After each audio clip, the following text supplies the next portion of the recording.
So these are radiated tortoises. And you're wondering, well, how many radiated tortoises do you have, Mark? I have 26,000. Why do you have 26,000 radiated tortoises? Because they were caught in confiscations, and these massive confiscations that were these like little kind of tiny little cute tortoises that were like being shoved into suitcases, but in the two big confiscations, we got 2 complete houses filled to the brim with these little cute little radiated tortoises, and they were just being prepped to go offshore on a boat to go into China for the pet trade. Hey there, Podcast Aquanauts. It's your host, Casey here. There are a few superlatives about the Tennessee Aquarium that I love to share with the public, but the one that I think is a real feather in our wetsuit is that we're home to the largest publicly viewable collection of freshwater turtles on the continent. That's a real mouthful of a way to say that when you visit the aquarium, you can expect to see a lot of turtles. We're not only showcasing these amazing reptilian mobile homes, though. From our work with the Association of Zoos and Aquariums Saving Animals from Extinction program targeting North American turtles to raising critically endangered species in-house, we're doing a lot, both in public view as well as behind the scenes, to protect turtles, which, as a group, are facing a bevy of threats all over the planet.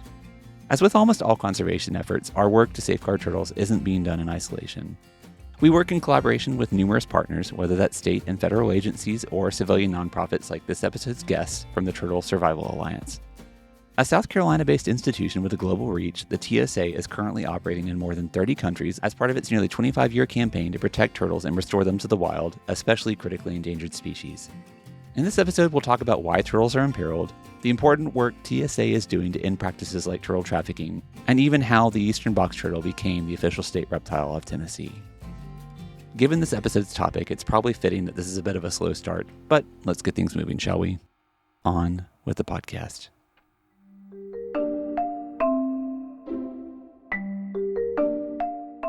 Hello, and thank you for joining us for another episode of the Podcast Aquatic, the official podcast of the Tennessee Aquarium. I am Casey Phillips, your host, and today I am joined by special guests from the Turtle Survival Alliance, which is an organization with which the aquarium has a pretty long history of involvement and partnership, as well as Bill Hughes, who is our herpetology collection coordinator. Is that still your title? That is. All right, good. So Bill has been on a couple of episodes with us before, including talking about why we have so many turtles. So we're going to cover a little bit of the same ground.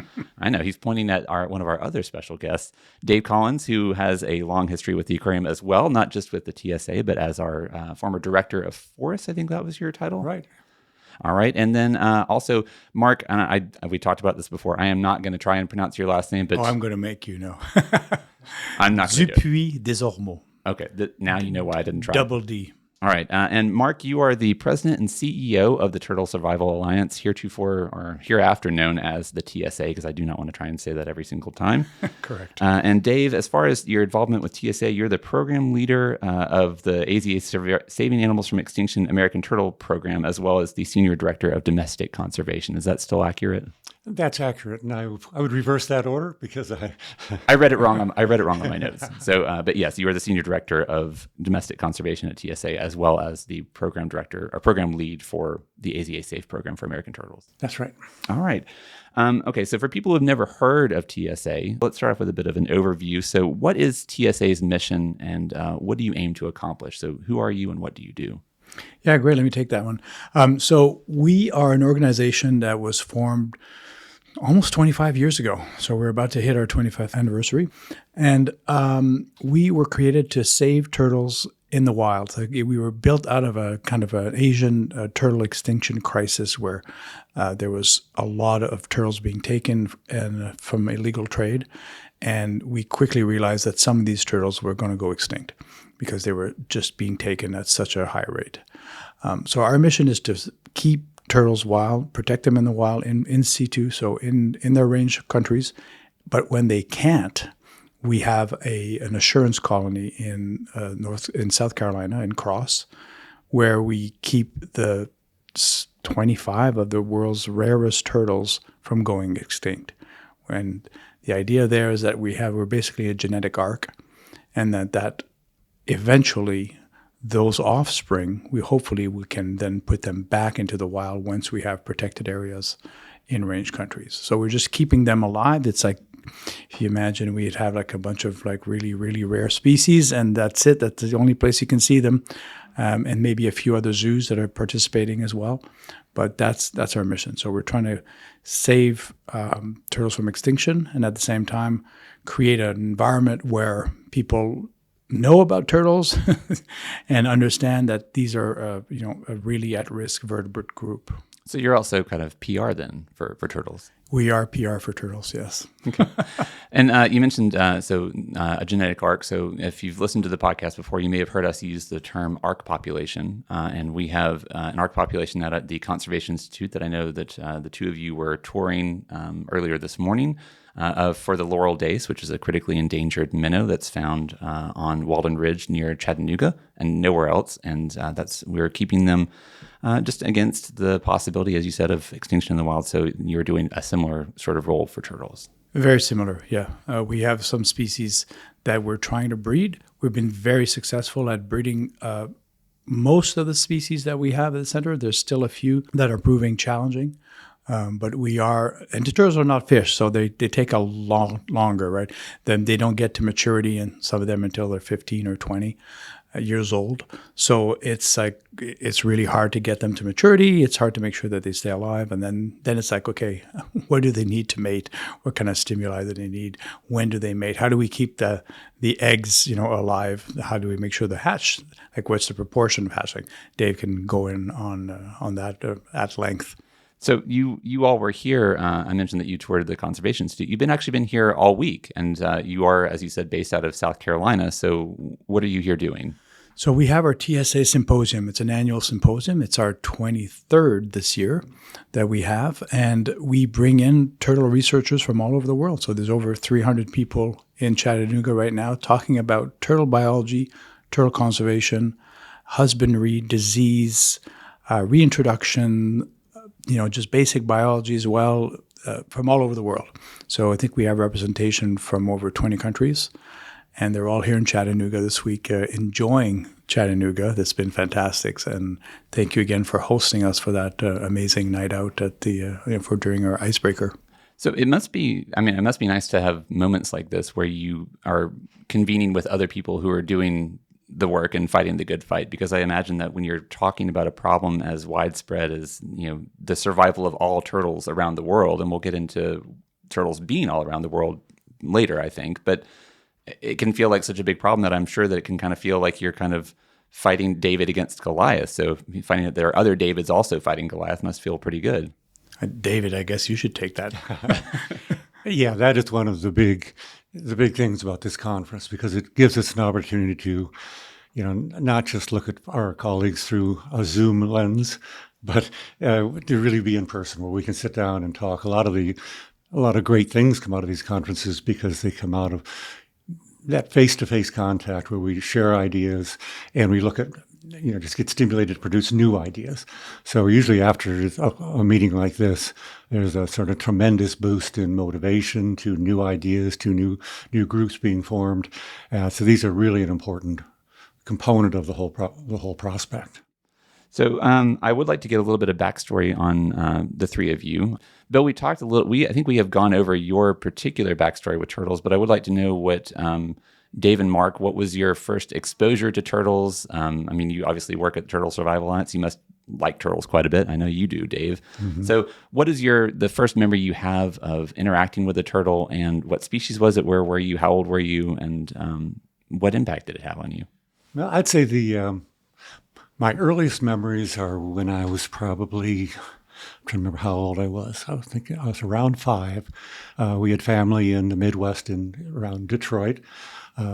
We were there actually for a difficult reason, that we had a death in our broader family, but we were spent the summer in Michigan, and my brother and I would spend our days in a little rowboat going out in the lake, because we had a little house right on the lake, and we would just row out to these little coves where there would be a lot of painted turtles and common map turtles. And at that point, they were just extremely abundant, crystal clear water.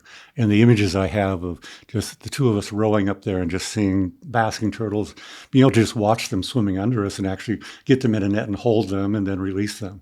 So it's just that image of being so close to the turtles. After that, my dad, who was an art professor, had a knack for bringing in very good subjects for his students to paint. He was at university level. And so he had a relationship with a local science museum. So he would be always bringing things to his class, but in the meantime, he'd bring them home because he would go to his class. And so we often had those turtles or other things he would bring around the house. And so then I developed, still in grade school, my little junior youth science museum in my backyard. And occasionally a couple of those painted turtles from Michigan found their way back to California, which these days I would never do that again, of course. But back, well, I won't even say how many years ago, but many, many decades ago, we did that. And that I became just very, very motivated and stimulated by turtles, and that has never left. So, Mark, what was your origin story? Yeah, mine is completely different than most of the people I work with. So I didn't grow up with turtles. I knew about turtles, but I didn't realize how endangered they were. So I was actually doing work like much later in life, like doing work on a PhD on predators. So I was doing a lot of work in Kenya on lions and hyena hunting around these fenced area. And I was learning a lot about the issues about fencing and migration and passageways and how to make sure that migration still happen without causing prey traps. So that was the world I was evolving in. And then the city of Toronto, where I live right now, it came out with a kind of request for people to help, or somebody to help them design amphibian kind of passageways and road mortality mitigation structures. So I said, well, I've been doing this kind of, we kind of help design passageways for elephants in Kenya. So it was like, okay, let's take a look at where, I could probably do this. And then I started, seeing all the road mortality of turtles. So like I was really affected by the first turtles I saw. Really, I mean, I'd seen turtles before, obviously, but it wasn't really kind of in my DNA. But then I started doing work with, roadkill, and seeing all the dead frogs, the dead snakes, and the dead turtles. And then for me, it was like, okay, well, what does this mean for, frogs, they're really quick to, remultiply. They have, thousands of eggs. But for a turtle, it's like, okay, how does this impact? The females come to the side of the road. They're trying to lay eggs in the gravel. They get killed when they're trying to cross the road. The babies come out. They get squashed as well. So I was like, oh, my goodness. And I started learning more about it. In fact, I had to train with the TSA. I had to go down to Texas in the middle of the winter in Canada to kind of find out how to do demographic studies, how to handle turtles. So over a couple of weekends, we did 400 or 500 turtles, and I understood how to run a proper study on, the effects of road mortality. And then I went back to Canada and I started implementing that. So then we did all these designs for these hot spots. So we did GIS work. We looked at hot spots where these turtles were, being crushed, designed fencing and underground passageways where the municipalities bought in, put a lot of money into it to save turtles. And then we did demographics. We found out that, there were more male turtles than female turtles. And why was that? Well, that's because the females were getting crushed. So we did all this kind of work. And then I got really involved in the turtle world. And then it kind of went full loop. Because I got involved in the turtle world, I was at a turtle conference, and then we started talking about pancake tortoises in Kenya. And I was like, well, we've never seen one, and I don't think they're in the area where I work. But I started looking, and we started asking partners, and we found some critically endangered pancake tortoises, which were, nobody knew they were in that area. They hadn't been known from a northern locality and a southern locality, but they weren't in this area. People thought I was too windy or the aspect. I always had reasons, but they were there. Nobody had looked. And now from that program that we started 4 or 5 years ago, now there's a national recovery strategy in Kenya that is based on our work. And now the little kind of tiny little pancake tortoise has kind of a national PR strategy in Kenya to save it. So it's gone kind of full circle, it's really a fantastic kind of full circle for me. It's like, okay, now I'm back in Kenya doing pancake turtles work. I'm still doing work in turtles in Ontario. But I don't have as a kid, I don't have that little memory of not a formative memory. No, I never had a pet turtle. I'm probably the only one in my whole organization that's never had a pet turtle. I mean, yeah.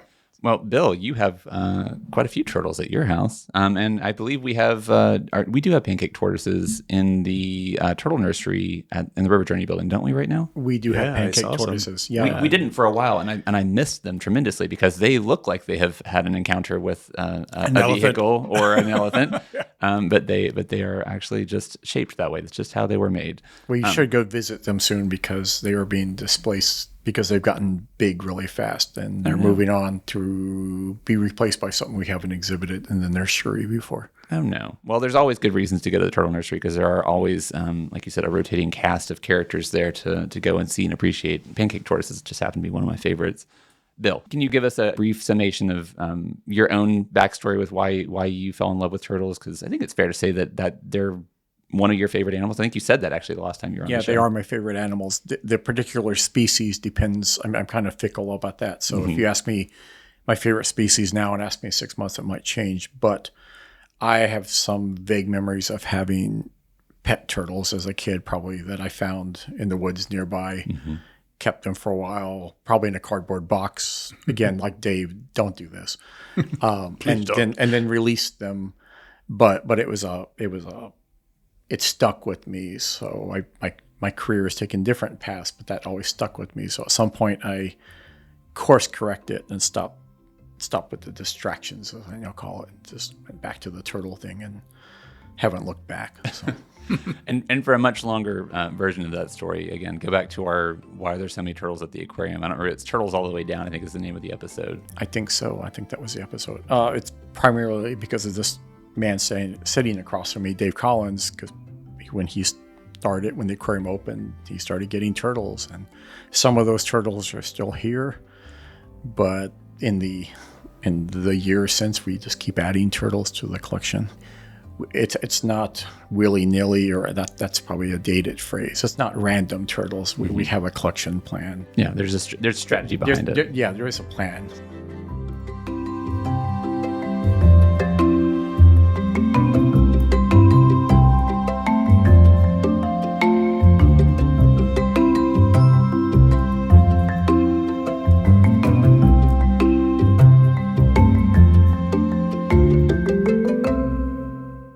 So if you go to the Turtle Survival Alliance's website, which is turtlesurvival.org, correct? That's correct. Okay. So if you go to the website, the first thing that you're confronted with is basically a one-sentence explainer for why you do what you do. And one of the things that it says is turtles are ancient and turtles are important. So why are turtles important? Why should people care about turtles in terms of their ecological function and value? Yeah, for so many reasons. I mean, the foremost is that they are part of our greater natural system. And as such, my personal feeling is that they have a profound place in our global universe. They occupy almost every continent on the planet. They have tremendous adaptability to deal with environmental extremes, and in many ways they're just excellent models for us to look at and appreciate and understand the workings of our natural systems. They do serve a number of roles, but when we start looking at ecological roles, we always looking at it from our perspective. I kind of hate our perspective that we're always looking at things. What good is it to me? But they are very functional in the environmental system. Many of these, just in their feeding habits, really are essential in keeping our aquatic systems clean. One of the things we really face is we're getting to understand, especially through our efforts to return animals to the environment. In my experience over the last, especially several years, working with trying to return confiscated turtles to the environment, it's just the major take-home is how much we don't know about what happens in those systems, and especially as we start getting involved with them, to ensure that what we do does not harm their systems. And so looking at, as I was saying, the role they might play as scavengers. One of the major issues that we're facing is the spread of disease and viruses, and of course, we've been through this in a very big way over the last few years, and looking at the impact of viruses and what they can do to populations. And the same sort of thing happens in turtles. And we need to look at, well, why does that happen? What's going on? And when you look at the role that each of these individual species play, they contribute to keeping a clean environment, to keeping an equilibrium in the environment. Because usually what major problems come back to something has rocked the boat. The turtles have been thrown out of equilibrium. And I'm just getting back to relating turtles that are taken in the illegal trade. These may have been turtles that were just fine health-wise, but they may have been harboring some pathogens, as every vertebrate does, like we do. But while we're healthy and our immune systems are working, everything's in equilibrium. Once you disturb that and you start to stress these animals, then these things emerge. As you concentrate those pathogens, they become a major problem. So again, back to the role of turtles, it seems like they're small things that they do, but with many turtles, there's just so much more going on in those communities than most people ever see that we realize. And I'll just segue to just a little brief story because, one of the things, there's a balance between let's say in an aquatic system, aquatic plants, the other invertebrates that may be living in that area, and then turtles. And in, here living in the Chattanooga area, we're constantly looking at the Tennessee River and the systems, and there's a constant battle with invasive plant species. Well, I was in the field years ago when we were first developing the first collections, and out with a colleague of mine, we were actually in Mississippi, and we went out during the day and were surveying the river and found a really beautiful riffle area of water, a couple of feet deep, but just dense aquatic plants. It was like, wow, this is like a forest of this plant. And we happened to go back into that exact same riffle about midnight. And we started walking through there with headlamps, and we looked around and realized that bed of plants was being grazed by an enormous, let's call it a herd. I think you call it a bale, but a bale. Yeah. It's it just was, wow. We're looking at a grazing bale of herbivores that are under the cover of darkness, foraging, and in doing so, they're keeping that aquatic plant in balance. And so there's just such an important role that really goes unknown to us.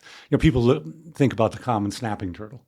They are one of the most important scavengers in those systems that are cleaning, keeping the environment clean. My first snapping turtle that I ever saw was actually half on the side of the river, and it was cleaning out a deer carcass that had fallen in like half into the water, and that thing was just munching away on that deer, and I was like, oh my goodness, okay, they're like the vultures of the waters, right? Just cleaning everything out.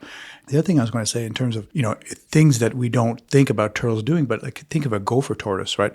That they're fossorial and they build these big burrows, and then probably they have like over 30 different species of commensals that go in there in terms of like different species that would use it, mice, snakes, and all this kind of stuff that will use those burrows, but they have to be the first one digging it. They're like nature's condominium builders. Yeah, they are. So so from some species that are like carnivores, other ones that are detrivores, other ones they're more like herbivores, but even like a painted turtles, when it starts out, it's more of a carnivorous. So it eats a lot of insects, larvae, and all that. As it gets older, it's eating more of it's more on the salad diet.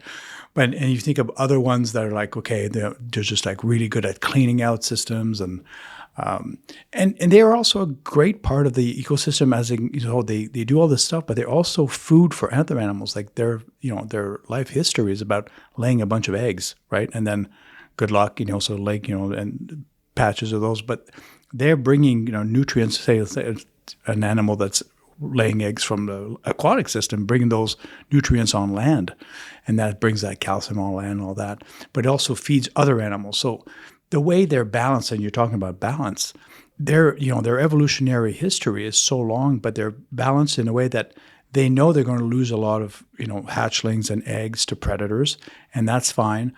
But they're live long enough that they just need to a few of them to make it all the way, And that, to me, that's just a beautiful balance. And we are wrecking it in certain ways because of, vehicles, and wrecking it because of, subsidized predators that come in at a density that's greater than they would normally have evolved with. And then it's really hard for those turtles to kind of like make it out. Yeah, let's talk about that actually, because another thing that is implicit in the name of your organization, so survival, is that there is something that they have to survive. So we've touched on a couple of things that I think are probably going to come up in the answer to this question, but why are turtles in trouble, and what can we do about it? And that's a big question. And I want to loop you into this, Bill, because you and I talk about this quite a lot, because we work with a lot of animals here at the aquarium that are, like a lot of turtles, endangered or critically endangered. And it seems like there's always one answer when I say, why is this turtle in trouble? And so why don't you take this off? So why are turtles globally? What are some of the reasons why they're imperiled? So in 25 words or less, I can summarize it actually in one word: humans. A lot of the threats to turtles are caused by humans, either directly, maybe they're harvesting them, they're eating them, they're taking them as pets. Even things like, hey, this box turtle needs a new home, I'll move it somewhere. And like Dave said, there's diseases and stuff now. So you might be moving that turtle thinking you're helping it, but it might be, a vector, and you're taking it, you're helping something that's naturally spreading even faster by giving it a short car ride. So, and then indirectly, deforestation, building new houses. The reasons are myriad. There's lots of stuff going on. And that's part of the big challenge with turtle conservation, probably other conservation, is that it's not a simple thing. It's very complicated. And there's always, any of those things, if you address them and start picking them apart, there's lots of reasons that you can't just go, I'll fix that. They're all deep dives.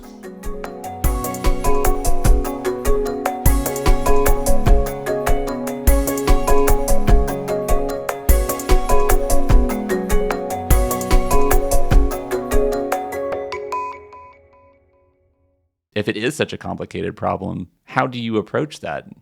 Well, yeah, let me even step one step back and say, in terms of vertebrate groups, so things with a backbone, primates and turtles are kind of in the same boat, that over 50% of all the species known to us are in trouble. Like there's some form of endangerment where they could go extinct in the next kind of 50 years.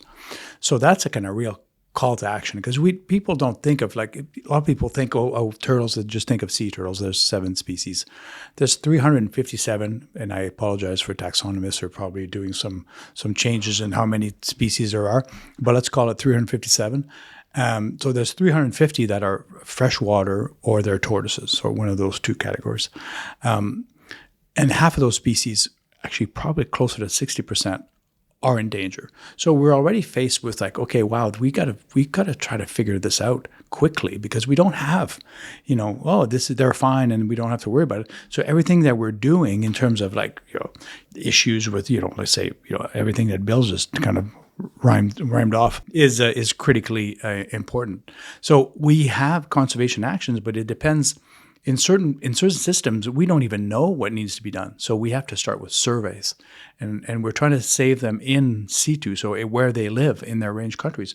And in places, well, that's really hard to get to, and maybe nobody's done the work for 50 years, or there's been one survey 40 years ago, and somebody said, oh yeah, they're somewhat endangered, or we're finding them in the markets, or so we never know. So it depends. We have a bunch of different kind of criteria that we go through in terms of looking at what kind of conservation action, like what are the needs. So we're looking at different things for different places. In some places, maybe that's sand mining, and they take all the nests out of a beach. So then when the turtles nest, we have to go quickly and get those eggs out and put them in a hatchery somewhere, hatch them out, and then release them as the little hatchling or juveniles.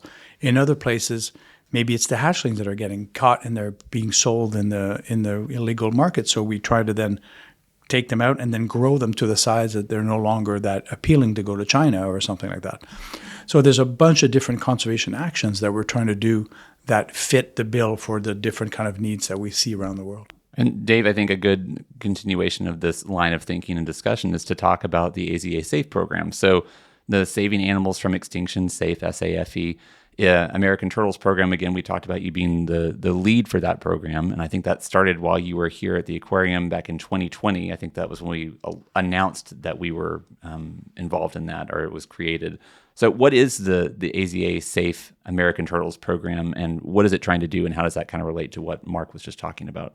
Yeah, it was designed and established as a very comprehensive program, and it really tries to address some of the major needs and look at how we can approach that. So the primary goal of the SAFE program is to preserve and expand wild populations of the 5 imperiled species that we built it around, which are bog turtle, spotted turtle, wood turtle, Blanding's turtle, and box turtle.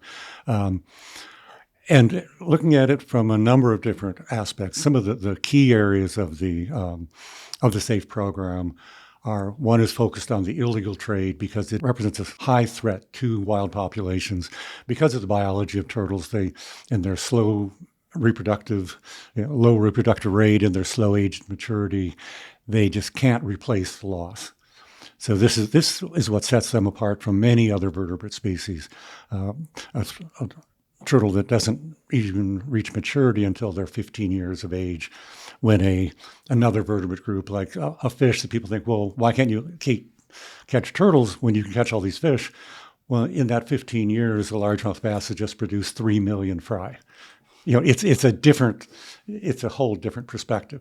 So turtles just cannot take that level of take. So part of the SAFE program is really looking at the illegal trade and how do we stop that? How do we build a pathway from the point of confiscation back to conservation or to release? But beyond that, our SAFE program also embraces a lot of programs within zoos that are working directly with wild in situ projects. So there's many zoos that are working very closely with their state or federal agencies on head starting and doing that kind of thing. And overall, what it does, it's a third major leg of this, and that is the education, the outreach, and the messaging. Because ultimately, when we talk about why are turtles in trouble, as Bill said, it's not just one thing.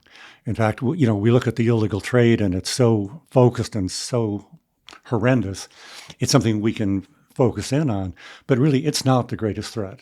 And when Bill started, he said, "What is greatest? It's humans," and it's really the continued expansion of the things we use, whether it's agricultural, whether it's housing, whether it's industry. The loss of habitat is the single greatest threat. Yeah, we're dehoming them. Yeah. Yeah. I mean, they just need space to live. I mean, given the space, they really do just fine if they're left alone. But there's such competition for need, and so that's where that third leg of the SAFE program comes in, because we're trying to just shift the entire paradigm of the human perception. People still think of turtles. Unfortunately, I think too many people still think of turtles in the little plastic pine tree hut that they had when they were a kid with a little red-haired slider. They think of them as an object instead of being a part of our system.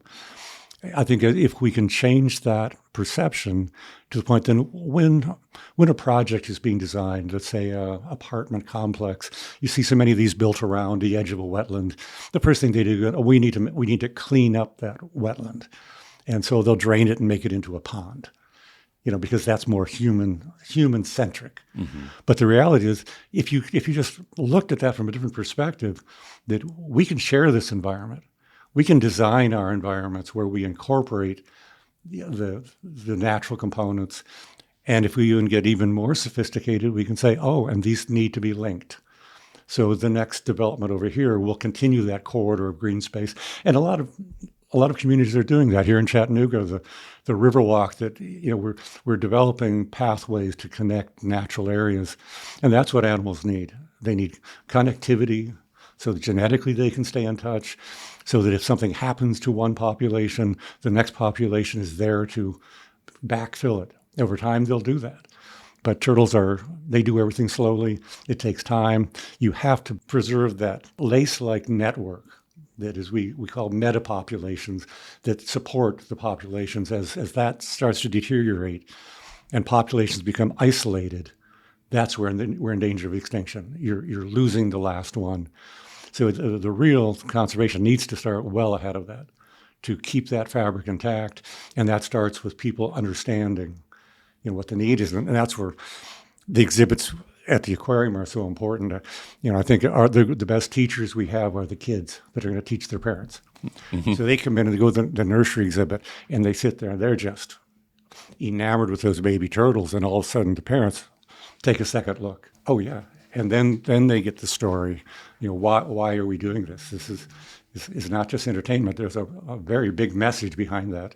Yeah. That exhibit and that gallery. Well, so and that gallery is a great representation of the connection between the aquarium and TSA. So many of those, and correct me if I'm wrong, many of the animals that are on exhibit in the turtle nursery that live in the nursery they come from other organizations. Is that right, Bill?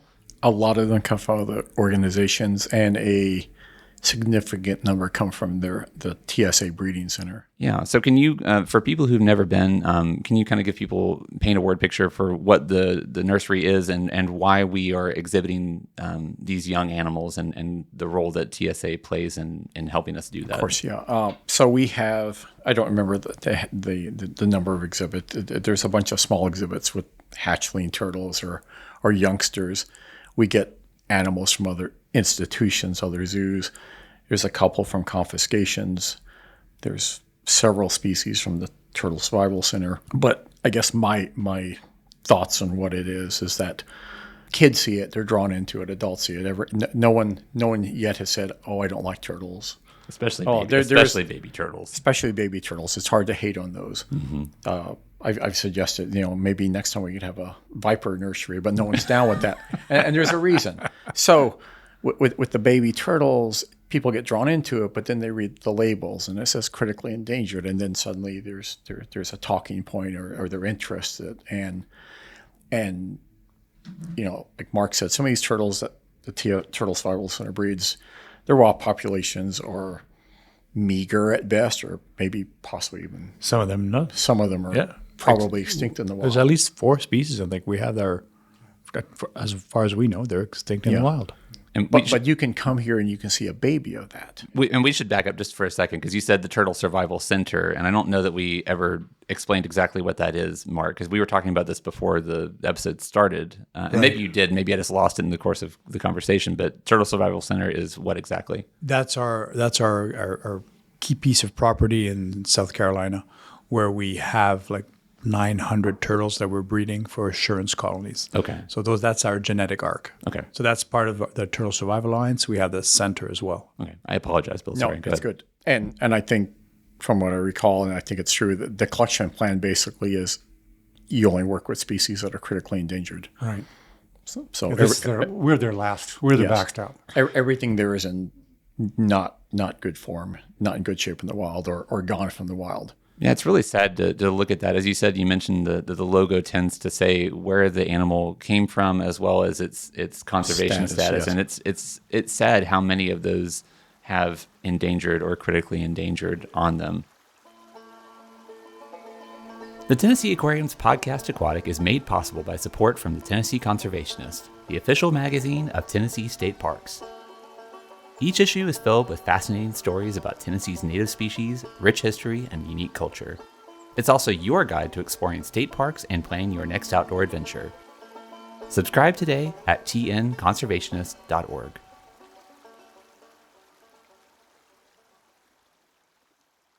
Are there other examples of the way that the TSA and the aquarium are working together? Or what programs are we collaborating on? How are we involved in the SAFE program still, Dave? Yeah. Yes, you are. Yes. Very much. You're one of our founding partners. Yeah. So it's a very important connection. And I'd like to back up one step, because there's a very positive trend that we're seeing, and it involves partnerships. When if we go back 10 years ago, or even before we renovated the Turtle Gallery, you would go to visit a zoo. And in fact, in our aquarium, we had our original Turtle Gallery. We had a very small wall that was then our nursery, 4 little tanks, and it showed what we had bred at the aquarium, because we wanted to show our guests, well, what are we doing? And sort of at the same time that the SAFE program, this whole SAFE concept was developing. And the SAFE concept is really bringing bringing together partners in other zoos, but also partnering with also non-AZA facilities, with agencies. So it's a movement towards expanding our footprint. And in a direct physical way, when we were renovating the turtle gallery, we said, well, this is the message. It isn't what we're doing, because it's such a big problem. There isn't one place that can solve it. The only way to solve it is to develop partnerships and build these bridges, connect all this together. And so when we designed that, the new nursery, the message was look at how many people are involved. And we no longer said, this is what we're doing, we, the Tennessee Aquarium, we're saying, look what we're doing, the entire community. And we introduced not only the Turtle Survival Alliance, but the Turtle Conservancy, other big groups. There's a group called the American Turtle Observatory. That there's just some extremely active conservation groups that need to be brought up and introduced to the general public so people realize how big of an issue this is. So it really, what the aquarium is doing with that gallery just mirrors that overall movement of a massive partnership that's growing. Mark, what role do you see zoos and aquariums, so places like us, playing in terms of helping to move the needle of conservation of turtles and awareness of turtles worldwide? How are we helping you in that mission? Well, I mean, you guys have so many eyes that come through here, like so many people. You can move hearts, and people they get the message because you have like everything that you do, your displays, your education material. You guys can just constantly tell them about like the importance of all conservation. As zoos have really turned the corner from just being exhibitors of animals to really linking that message to conservation. And you guys do that, I would say, better than almost every other zoo I've ever seen. That walk down the freshwater gallery was amazing. And then you go see those turtle rooms, and you can just connect, and you get an idea of what you're doing, and then the signage. And so for me, that role is so important. But you also play a role like behind the scenes. Like we work with so many vets from the zoos. Like they inform us how we do things, make sure that we're doing things at the gold standard. So, and everything from your keepers working with us on volunteer programs and bringing outreach to people, doing this kind of stuff, doing a podcast and, putting articles in your magazines. All that, to me, it brings attention to the problem that people don't know, right? They're bombarded with other things constantly. So, they might not realize how of a short runway we have to protect turtles right now, because so many of them are endangered and we're not doing things fast enough. And having voices like your voice is so important. Like the zoos and aquariums can really, really help.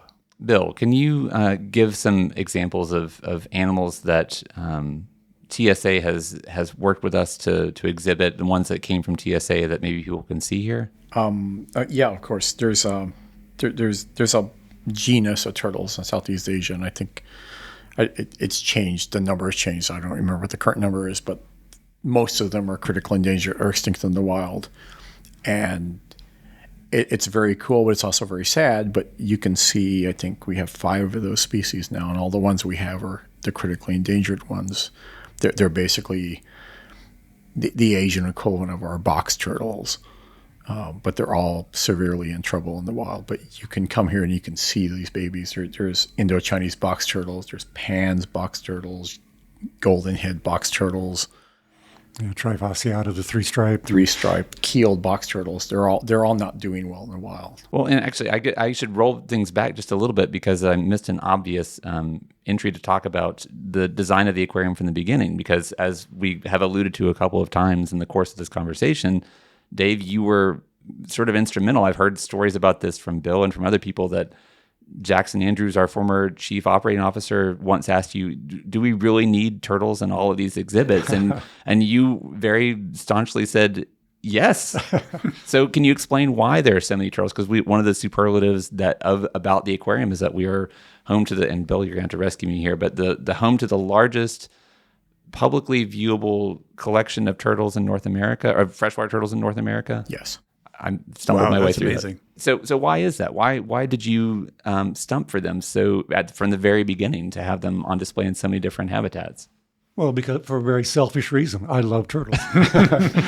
Well, when I had the opportunity to join the aquarium team back in construction, one of the things I looked at is like, oh my goodness, this place is going to have a focus on native species. We started out with the River Journey building, and it just was an opportunity to look at what was going to be one of the best aquatic facilities in the world. We were doing state-of-the-art work, and to me, it's like, wow, this is an opportunity to really showcase this group of animals that, as we said earlier, they occupy every continent on the globe virtually, and it's an opportunity to show them how they interact with the other aquatic components. And historically, the aquariums of old were very fish oriented. They still are, but with those fish live all these other aquatic species, and turtles being a major one. And it really was an opportunity to say, well, let's push the envelope here. Let's see what we can do. And that was a remarkable conversation I had at that point. What exhibits aren't going to have turtles? And I hesitated. I was trying to think, well, gosh, I think they all could have turtles, because there isn't one that shouldn't have them. They're everywhere. Yeah, they are everywhere, and there's such a different experience. I mean, visual experience.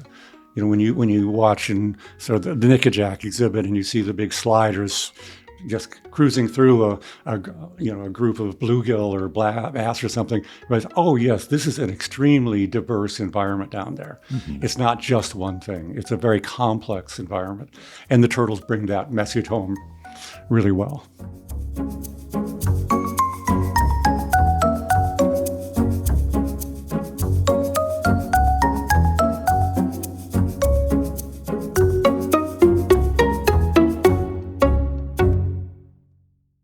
So I do want to start to wind this down, because I know you have obligations. I actually have another episode to record immediately after this, basically. But I want people to be aware of the things that TSA is involved in, that you're excited about, or that you're focused on as you move into that silver anniversary that's coming up next year, as you celebrate 25 years of helping to protect turtles. So what are you most looking forward to in terms of the programs that you're involved in, milestones that you expect to meet next year, things that you just want people to be aware of? Well, one of the things that we're involved in overseas is Madagascar. So we have a big program in Madagascar. I think I have 80 employees in Madagascar. We work with all these communities to kind of reintroduce turtles back on the landscape. So these are radiated tortoises. And you're wondering, well, how many radiated tortoises do you have, Mark? I have 26,000. Why do you have 26,000 radiated tortoises? Because they were caught in confiscations, and these massive confiscations that were these like little kind of tiny little cute tortoises that were like being shoved into suitcases. But in the two big confiscations, we got two complete houses filled to the brim with these cute little radiated tortoises, and they were just being prepped to go offshore on a boat to go into China for the pet trade. Now that was like 5-6 years ago, and now all this time we've been caring for them, making sure they don't have any disease, making sure that we can grow them to a size where they are no longer poachable, where they're like grown to the size of a basketball, basically. Harder to shove that in a suitcase, and you certainly can't shove 100 in a suitcase. You maybe shove one or two, and at that point, it's like, okay, how much money are you going to get for those two ones? Mm-hmm. And then what we're trying to do is then bring them back. This is a critically endangered species that we're trying to bring back into the forest, so they can do their work at seed dispersal and all this other stuff that a tortoise would have to do. It's one of the it's a critically important animal in the spiny forest system that they have. So, but to do that, we've got to work with law enforcement. We've got to work with all these different players to make sure that confiscation is stopping. And one of the things we did this year was stop a big poaching network. We, 25 people arrested, and some of them in China, some of them in Madagascar, some of them in Mozambique. Like all these networks are spreading all over. But we have to look how we're bringing those back, and all those steps that we have to do, and then get the communities to buy in to protect these animals, and then we kind of like build all these programs where these communities help us protect them, but in exchange for helping protecting, like we're building schools and breeding water systems and helping them with alternative livelihoods where we're teaching them how to use invasive species and turn that into charcoal so they don't have to do slash and burn. So all these things like that conservation action in Madagascar is a great place for us to kind of, if you want to see what we do in one kind of quick picture, go to our website, go to our, we have publications, we have all these kind of things. But for us, that's a really kind of important thing. And in the next 5 years, we have a plan set to bring all those tortoises back into the wild in the protected areas where we can just all then breathe a sigh of relief that, where they're back where they should be. I'm sure that will just feel amazing. Yeah, and we've already done like 4,000 this year, and that plan is kind of pushing and pushing. And we've had some very hard. This year's been very hard. We've had 3 tropical cyclones that like flooded one of our areas where we had 12,000 tortoises, and we lost 1,000 in the flood. But we managed to kind of save. People had nothing. Their whole villages were being swamped, and then they were out there saving tortoises that were bobbing up in the water like corks. I mean, the photos were unbelievable, and the work, and it's so remote. So you now even trying to rebuild is difficult. But we're doing all that work, and we're kind of, we need help from people. So to me, that's if I can plug some of our programs. Obviously, we do some great stuff in North America, but we work in 34 different countries right now. So wow, that's incredible. Yeah. Well, I want to end with on a hopefully a little bit of a lighter note. So I would like to go around the table, and I want you to each of you tell me what your favorite turtle species is. And Bill, I know this will be different tomorrow, but what's your favorite species at the moment as we're sitting at this table? This one's been a favorite for quite a while, so I think I might stick with this one maybe into next year, but ask me in January. I'm really interested in, and I really like American forest turtles. I knew it. I almost called it. American Could have forest called turtle. it, yeah. Yeah, last year we had tremendous success hatching, I believe, the largest clutch at any AZA. We've mentioned AZA before, the Association of Zoos and Aquariums. Any AZA institution, we had 7. We had 7 in one, which was a pretty incredible moment. There's some pictures of you holding 7 baby American forest turtles that one of my favorite pictures. Yes, that was very exciting for me. And then last year we hatched 2, and then this year we hatched none, which is very much an American forest turtle thing to do. But, that's averaging 3 babies a year. That's not bad. Awesome. Mark, what's your favorite turtle species? I'm going to go completely the other direction.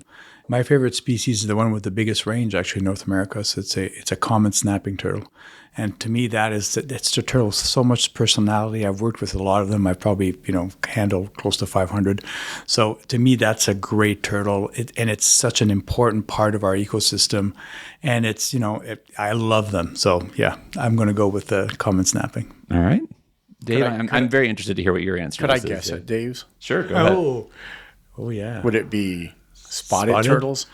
I'm also guessing spotted. What I was going to say was, you're asking me to tell you which is Of all the your favorite children? of my 2 children. It's right? Okay, it is not, because there is no favorite. Sure. No, I'll cut that out. so I can.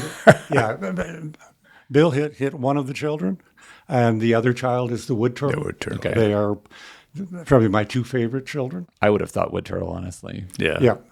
Yeah, and they are 2 of they're like bookends. They frequently share habitat, at least parts of the habitat. So sometimes you could walk from one to the other, but the wood turtle is an animal that lives in clear running streams. Just a gorgeous habitat. It's mostly a northeastern species. Gets as far down as West Virginia. Now, spotted turtle, as Bill points, is it's right in my face because we have them wild right around the center, and we're using it as a model. And it is a gorgeous turtle. It needs help. Unfortunately, it's so beautiful that it's in high demand in the pet trade. So it's getting a lot of my thoughts and my attention. So those are the 2 that are going to hold that position. All right. And then I'll go ahead and end with my favorites, which are the Chinese big-headed turtle. Always one of my favorites. Solid choice. And then just as a Tennessee boy, the eastern box turtle, which is the state reptile of Tennessee. And I heard tale that you were actually partly responsible for that being named the official state reptile of Tennessee? I was at the Tennessee Herp Society meeting. I think it was at the Cumberland Gap, probably in the early 90s, and there was discussion, and I shouted out that the eastern box turtle should be it. Now, I'm sure many people will claim that distinction too, because it had to go through a bunch of steps to be established. But it's clearly it's an icon of Tennessee and the Mid-South. It's also actually the reason that we really brought it into the SAFE program, because it is, of all the 5, it's not critically endangered. But it is the turtle that everybody knows. It is the first one I think I probably encountered growing up. Yeah, and it's such an ambassador, such a critical story. It's also the turtle that's the highest number of turtles in the illegal trade by far. 90% of what we see being shipped out to China are box turtles. Oh, wow. And it's devastating to see our turtles in these giant, ugly bins and being so mistreated. So it helps because it brings the message home. We get a lot of people supporting the efforts we're undertaking to try to prevent that from happening. I think on that somewhat bittersweet note, we'll go ahead and wrap up today's episode of the podcast. But I do want to say thank you as I move around the table to Bill Hughes, to Mark, whose name can you say it for me, please? Dupuis Desormeaux. Okay, so I'm glad I didn't try He again. says it so quietly that you'll never learn how to pronounce Exactly. And finally to Dave Collins. Thank you to all 3 of you for coming to take part in today's discussion of all things turtles, and especially the Turtle Survival Alliance and the longstanding partnership that we have between the aquarium and TSA. Thank you to all 3 of you. Yeah. Thank you very much, Casey. Thank you very much. If you have any ideas for a future episode of the podcast Aquatic, do please email me at tnaqua.org. If you are online, go ahead and write us a review or leave us a rating. Those are both free and easy ways to support the show, and they don't cost you, well, as I said, they're free. They don't cost anything. And if you do want to know more about the Turtle Survival Alliance, you can go to turtlesurvival.org. And in the meantime, until next time, remember that every drop matters.